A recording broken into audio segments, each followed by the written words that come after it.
It's such a rigged court.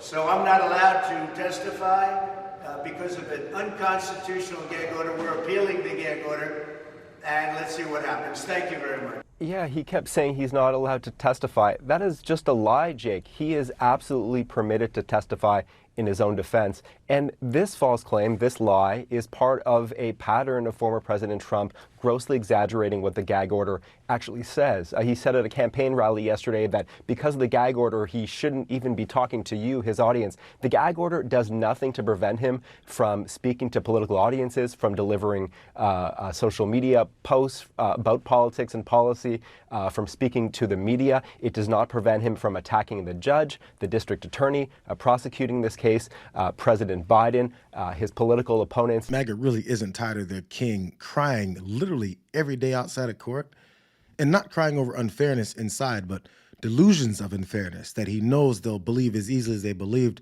that he won the 2020 election. The lie about not being allowed to testify was so blatant, he had to clean it up the next day. Thank you very much. The gag order stop you from testifying? No, it won't stop me from testifying. The gag order is not to testify.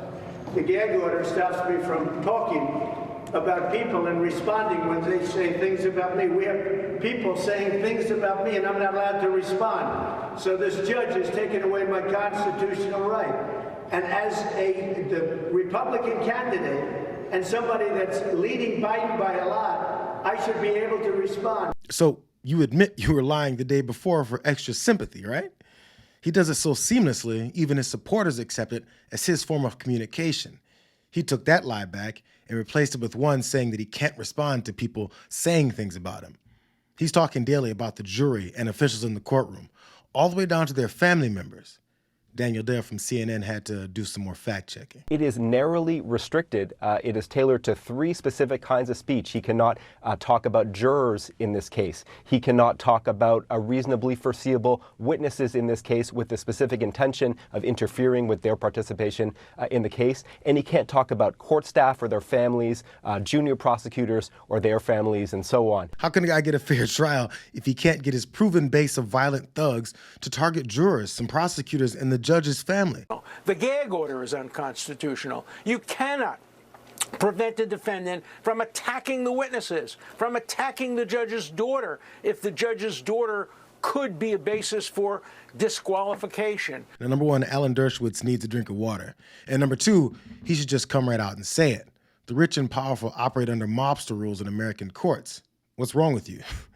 He said this with his whole chest and his sticky mouth.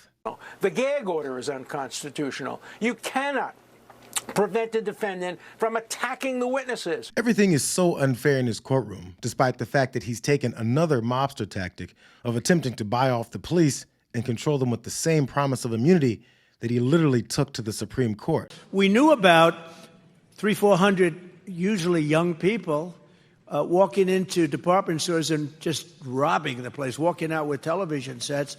We're going to give our great police, they are great, their power back. And they're going to protect us again. In this reality, nobody can do their job without violating the people that they're meant to serve. Apparently, he's the first president that needs the freedom to kill fellow Americans for any reasons that he wants. And if you don't like it, he's got a personal army of cops that'll get to follow his directives. But they better not get out of line either. A person named Ashley Babbitt was killed. Yes. You know what? She was killed, and she shouldn't have been killed. And that thug that killed her, there was no reason to shoot her. At blank range, cold blank range, they shot her. And she was a good person. She was a patriot. There was no reason. There was no reason. And he went on television to brag about the fact that he killed her. They talked about, killing me, cutting off my head. Very vicious and cruel things. Racist things? There were some racist attacks as well. It's all disheartening because I know I was doing my job. Given the nature of the threats that you describe, do you have any concern about showing your face and identifying yourself? Of course I do. That is a very vital point, and it's something that is frightening. So not all cops get immunity, only the ones that do what he tells them to do. Not the ones that helped stop his ragtag ground troops that were attacking the country. And notice the cops he calls thugs and which ones he calls heroes. Because we're only a rally or two away from MAGA fully pulling off the veil and just openly admitting that they're fascists, plain and simple. And according to one of his unpaid ministers of propaganda, whoever was in that mob on January 6th is somehow going through the worst human suffering in American history, just in case anyone forgot where his party stands when it comes to law and order. Tragedy is that this has probably been the worst violation of human rights we've had in American history. Maybe the Japanese internment in World War II would be similar to it. But this is something that has to come out. We have to face it in order to make sure it never happens again.